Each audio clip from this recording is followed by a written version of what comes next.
Santapan Harian Selasa 20 Mei 2025.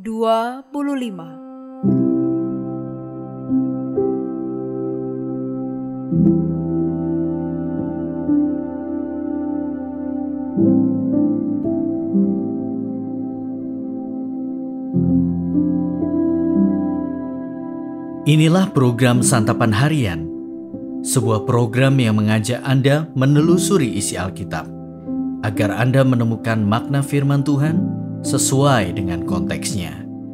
Santapan Harian tertuju bagi Anda yang ingin memiliki kehidupan rohani yang segar, kuat, dan sigap.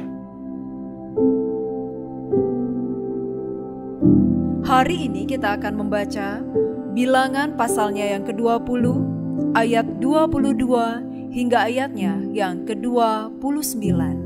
Namun sebelumnya, mari kita berdoa. Di saat ini kami berteduh dan berserah mendengarkan firman-Mu ya Kristus. Di dalam kasih-Mu, Yesus Kristus, kami berdoa. Amin. Bilangan 20 ayat 22 sampai 29. Setelah berangkat dari Kades, segenap umat Israel sampai ke Gunung Hor. Lalu berkatalah Tuhan kepada Musa dan Harun dekat Gunung Hor di perbatasan tanah Edom. Harun akan dikumpulkan dengan leluhurnya. Sesungguhnya ia tidak akan masuk ke negeri yang kuberikan kepada orang Israel, karena kamu berdua telah mendurhaka terhadap titahku dekat air Meriba. Bawalah Harun dan Eleazar anaknya naik ke Gunung Hor. Tanggalkanlah pakaian Harun dan kenakanlah itu pada Eleazar anaknya, karena Harun akan dikumpulkan dengan leluhurnya dan meninggal di sana. Musa melakukan seperti yang diperintahkan Tuhan. Mereka naik ke Gunung Hor di depan mata segenap umat. Musa menanggalkan pakaian Harun dan mengenakannya pada Eleazar anaknya. Harun meninggal di puncak gunung itu, lalu Musa turun dari gunung itu bersama Eleazar. Ketika segenap umat itu melihat bahwa Harun telah meninggal, seluruh kaum Israel menangisi Harun selama 30 hari.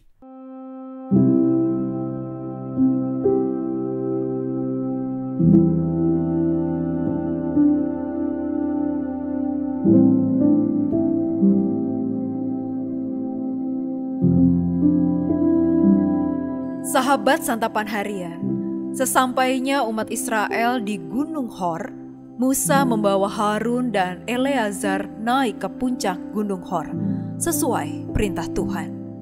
Musa menanggalkan pakaian Harun dan mengenakannya pada Eleazar anaknya. Lalu Harun meninggal di gunung itu.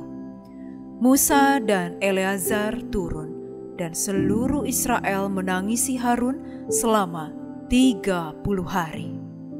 Imam Harun harus menyerahkan jabatan imam kepada Eleazar, anaknya sendiri.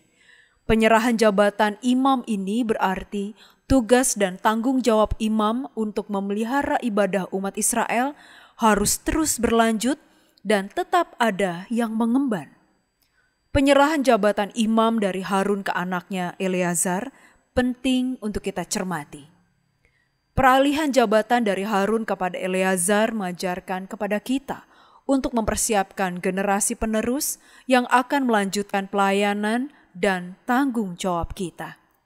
Baik di dalam hidup berkeluarga, bergereja, maupun bermasyarakat, penting bagi kita untuk berpikir soal pembinaan, pembimbingan, dan pelatihan bagi orang lain agar berbagai peran penting dalam hidup bersama dapat terus dilakukan.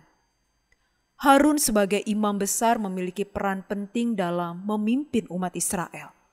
Hal itu mengingatkan kita akan pentingnya kita memiliki pemimpin rohani yang dapat membimbing dan mengarahkan kita dalam iman.